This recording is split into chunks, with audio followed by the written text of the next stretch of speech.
Udah gomelin habis itu. Yang tadi dong, ini depan Ya dong. pemirsa, inilah video yang viral di media sosial yang memperlihatkan dua pegawai kedai kopi Starbucks. Ketika melakukan, mereka masih berstatus pegawai kedai kopi Starbucks, mengintip bagian intim dari pelanggan kedai kopi tersebut. Nah, bahkan diduga mereka pun memvideokan aktivitas mengintip tersebut. Yang tadi dong, ini depan dong. Ya pemirsa, video inilah yang kemudian viral, di mana kemudian memancing kemarahan warganet. Aksi ini tidak hanya membuat pelaku kehilangan pekerjaannya karena kemudian langsung dipecat oleh gerai kedai kopi Starbucks sebagai barista, tetapi juga berujung pada penetapan sebagai tersangka. Kasus ini memang masih diselidiki oleh aparat dari Polres Metro Jakarta Utara setelah video tersebut viral di media sosial. Dari hasil penyelidikan diduga kejadian tersebut berlangsung di gerai Starbucks Sunter Mall, Jakarta Utara. Aparat kepolisian selanjutnya melakukan olah TKP di gerai tersebut untuk memastikan lokasi gerai tersebut cocok dengan lokasi yang ada di dalam video. Setelah olah TKP, kemudian aparat meminta keterangan dari karyawan hingga manajer kedai kopi tersebut. Setelah dilakukan pengembangan kasus tersebut, aparat kepolisian kemudian berhasil menangkap pelaku berinisial KH di daerah Sunter, Jakarta Utara. Dari pelaku lainnya berinisial DD di daerah Cipinang, Jakarta Timur. Berdasarkan keterangan kedua pelaku yang telah diamankan polisi ini mengetahui bahwa korban yang diintip oleh pelaku adalah pelanggan gerai kedai kopi tersebut yang telah mereka kenal sebelumnya, berinisial VA. Atas dasar penyelidikan ini pula akhirnya polisi menetapkan seorang pelaku berinisial DD sebagai tersangka dan dijerat Undang-Undang Nomor 1 Tahun 2008 tentang Informasi dan Transaksi Elektronik dengan ancaman hukuman 6 tahun penjara. Sedangkan pelaku lainnya berinisial KH statusnya masih sebagai saksi. Yang tadi dong, ini depan dong. Ini yang kemudian akan saya bahas di malam hari ini pemirsa. Apa dampak psikologis terhadap korban dari aksi mengintip yang dilakukan oleh pelaku, dan pastinya apa yang mendorong seseorang melakukan perbuatan yang tidak terpuji tersebut. Itu akan saya bahas di malam hari ini. Sudah hadir di sini psikiater Dr. Danadi. Selamat malam. Assalamualaikum warahmatullahi wabarakatuh. Waalaikumsalam. Kita tadi sudah melihat ya videonya, meskipun memang nanti kita akan lebih dalam lagi mengetahui ini apa yang mendorong perilaku seseorang melakukan kegiatan yang pasti ini cukup luar biasa, tidak terpuji, mengintip, bahkan divideokan. Tapi sebelumnya ditahan dulu dokter, karena saya akan berbincang untuk melihat kasus penyelidikan ini seperti apa.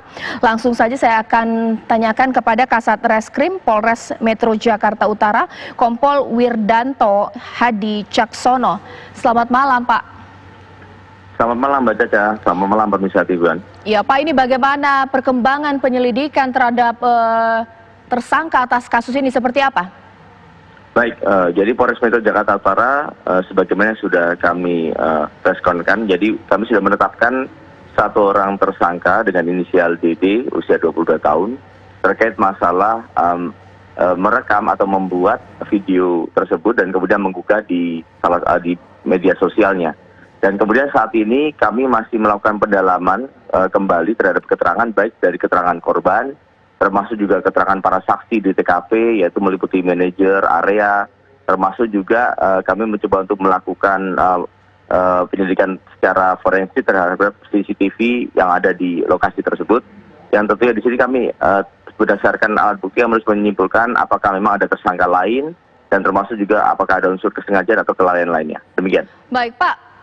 Mohon maaf, kalau misalnya saat ini kita melihat respon dari masyarakat atas insiden ini, perilaku tidak terpuji, mengintip bagian intim perempuan, kenapa yang saat ini menjadi tersangka hanya pengunggah di media sosial? Bagaimana dengan yang mereka melakukan Zoom tadi, pria yang kemudian melakukan mengintip tadi Pak?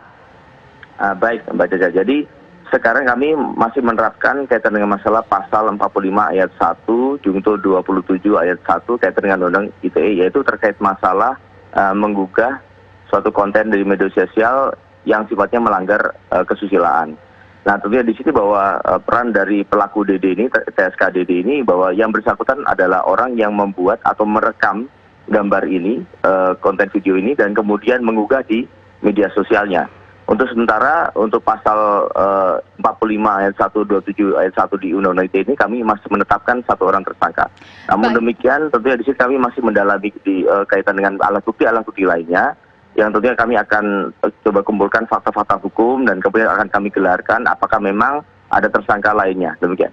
Pak, sebenarnya kalau berdasarkan keterangan dari pelaku ini, apa sih alasan dia kemudian mengintip, bahkan mengunggah di media sosial ini, kenapa Pak? Berdasarkan keterangan dari tersangka dan saksi bahwa mereka memang sekedar iseng, yang jelas itu mencoba untuk mencari korban melalui CCTV dan sebagai bahan candaan. Itu adalah berdasarkan keterangan dari tersangka. Benar bahwa pelaku kenal dengan korban? Betul, jadi yang kenal adalah saksi KH yang saat ini masih berstatus sebagai saksi. Dan memang kalau untuk tersangka serta karyawan yang lain memang sudah mengetahui dari korban PA ini yang merupakan pelanggan reguler di kedai kopi tersebut. Nah, kalau keterangan dari korban seperti apa Pak? Sudahkah kemudian ditanyakan apakah juga ini berdampak psikologis kepada korban? Seperti apa? Baik, berdasarkan keterangan dari korban yang sudah kami lakukan pemeriksaan sebanyak 2 kali, yang tentunya didampingi juga oleh polisi wanita. Tentunya di sini yang bersangkutan merasa malu dan keberatan bahwa sebagian dari tubuhnya akhirnya terekspos di media sosial. Meskipun tidak terlihat wajah yang bersangkutan, namun demikian tentunya yang bersangkutan menyatakan di dalam berita acaranya bahwa yang bersangkutan malu dan keberatan bahwa dirinya akhirnya sebagian tubuhnya terekspos di media sosial. Oke Pak, adakah kemudian langkah untuk memeriksa kondisi kejiwaan dari tersangka dan juga saksi Pak? Ya, ini tentunya adalah langkah yang akan kami lakukan. Jadi selain juga didampingi oleh polisi wanita, tentunya nanti kami akan melibatkan dari psikolog Polri kaitan dengan bagaimana sejauh mana kedalaman psikis yang diderita oleh korban. Sebenarnya kalau korban sendiri ingin menindaklanjuti kasus ini ke ranah hukum, ataukah ini memang masih dijerat dengan pasal Undang-Undang ITE seperti apa Pak? Ya, jadi untuk laporan ini diawali dengan laporan model A, yaitu laporan yang dibuat oleh pihak kepolisian dengan melihat kemarin ada informasi yang beredar viral di media sosial. Namun demikian kami sudah meminta keterangan korban, di situ saksi korban menyatakan bahwa dirinya keberatan, dan ibaratnya sementara untuk saat ini masih ingin melanjutkan ke ranah hukum untuk supaya membuat efek jera bagi para pelaku. Demikian. Oke, setelah digali, apakah ini bukan perilaku yang pertama kali dari pelaku, ataukah hanya ini saja yang mereka lakukan karena iseng tadi? Ya, berdasarkan keterangan dari para saksi di TKP, termasuk juga keterangan tersangka, bahwa ini adalah kejadian yang pertama yang dilakukan oleh para tersangka. Ya. Baik, terima kasih Pak Wirdanto Wicaksono, terima kasih atas waktunya. Mungkin Dok bisa ditimpali ya, kalau saat ini informasi dari kepolisian berawal dari keisengan. Apakah hanya sesederhana itu bahwa karena iseng kemudian ini mengintip CCTV, diunggah di media sosial milik dia sendiri, ini seperti apa? Jadi kalau melihat kasus tentu saya sebagai dokter untuk bisa menegakkan diagnosis, untuk bisa lebih dalam lagi tentu harus melakukan wawancara. Tapi mungkin saya akan berbicara dari sisi keilmuan dulu. Bahwa di buku psikiatri itu memang ada suatu gangguan yang namanya gangguan preferensi seksual, yaitu suatu gangguan seseorang itu keminatan seksualnya, rasa tertarik seksualnya itu memang tidak pada lazimnya. Mungkin pernah dengar pedofilia, mungkin pernah dengar eksibisionisme, mungkin fetishem, tertarik pada benda mati, atau tertarik pada transfetism itu seseorang menggunakan pakaian lawan jenisnya dan itu mendapatkan kepuasan. Nah, yang jenis mengintip ini kita sebut dengan voyeurism. Voyeurism itu kita harus untuk bisa menegakkan diagnosis, kita perlu mengamati paling tidak 6 bulan. Bahwa seseorang itu selama 6 bulan berturut-turut ada suatu kegiatan yang berulang melakukan pengamatan atau mengintip secara diam-diam tentunya, terutama pada lawan jenisnya ketika yang diintip itu ketika sedang berdandan, ketika sedang mandi, ketika sedang membuka pakaian, atau sampai ketika sedang melakukan hubungan seksual.